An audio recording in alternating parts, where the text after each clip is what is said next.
Because women do not come up off of good men.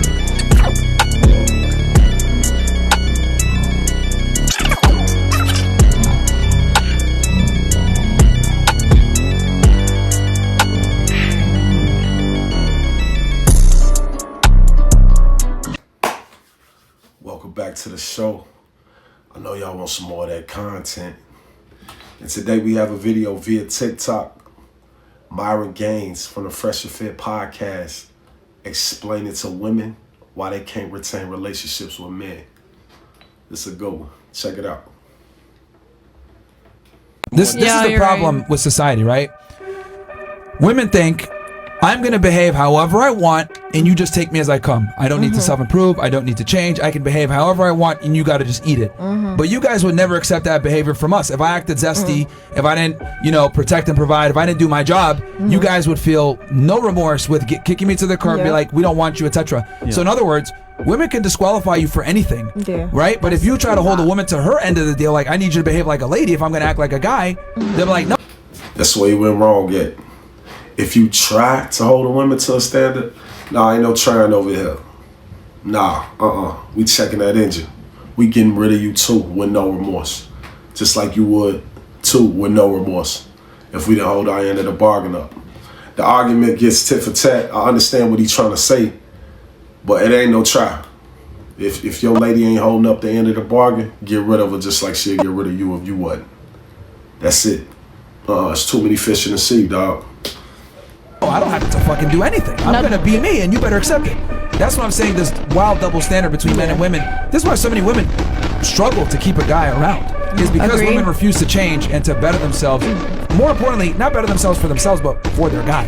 Yeah, for sure. Like, a lot of the things that women prioritize, education, traveling, a job, a career, like, all these things are completely irrelevant to us. Like, we don't care about none of that. Like, basically what you guys are doing is you guys are bragging on, like, male metrics. Like, that's like me saying, oh, well, yeah, I got a great makeup collection. I got a great, shoe collection. I got a great clothing collection. Y'all be like, well, how the fuck does that benefit me? Rightfully so. Like, it doesn't matter how handsome I am or how high maintenance I am. That's not my job. That's your job. So you look at me crazy like, nigga, I'm supposed to be the pretty one. What the fuck's going on here? That's exactly how men feel when women act like men. Like, you need to handle me. Why? We already got to handle life. Life is way harder for us. Yes, and life be lifing. Who want to come on to that? Who want to deal with a chick that put the world on your shoulder in the crib when the world already on your shoulder in the world? He got a strong argument right here, man. Women, y'all need to better yourself. Men, y'all do too. It goes both ways. But I do understand what he's saying, though. That double standard is crazy for me to better myself and for you to sit there and accept me to take you for who you are. That's crazy. You can't want better unless you want to better yourself. You got to put the work in. And it ain't no way around that. For sure. The reason emotionally immature people often have toxic relationships in adulthood is because they're trying to get the unmet needs of their childhood met in adult relationships. The problem with that is the unmet needs in their childhood revolve around unconditional love. And often the way we test unconditional love, if we're emotionally immature, is by putting people through the ringer, by emotional abuse or just... Okay. You heard that? You heard that sound familiar, don't it? Let's get back into it. Just being, not the greatest whatever you're supposed to be to them. And so the reason we often have a difficult time navigating emotionally immature people is because they're asking something from us that would be inappropriate to give.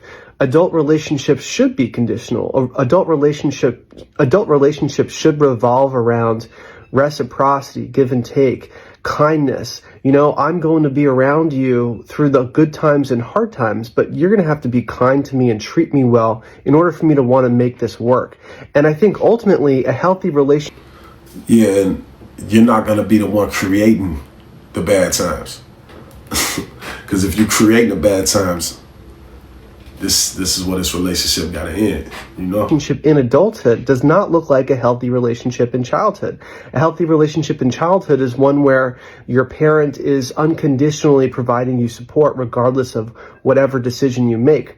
Whereas a healthy relationship in adulthood has conditionality to it because ultimately your actions affect me and my actions affect you. You're allowed to act in your self-interest, but it can only be to a point.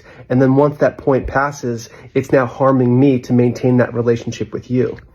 The reason emotionally immature people often have What that point is, in other words, boundaries.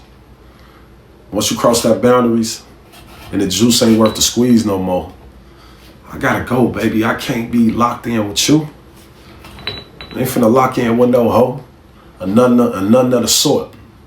I'm finna start asking chicks how they heal yet. That's what I'm finna start doing.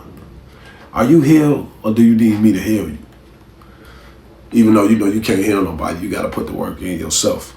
But yeah, asking for unconditional terms in an adult relationship is crazy. It's supposed to be conditional.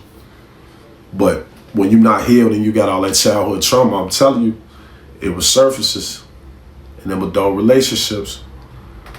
Yeah. All that love you ain't get, all them flaws that came about, they surface. That's why I say go heal. Man, woman, and child, just go heal. Go do it.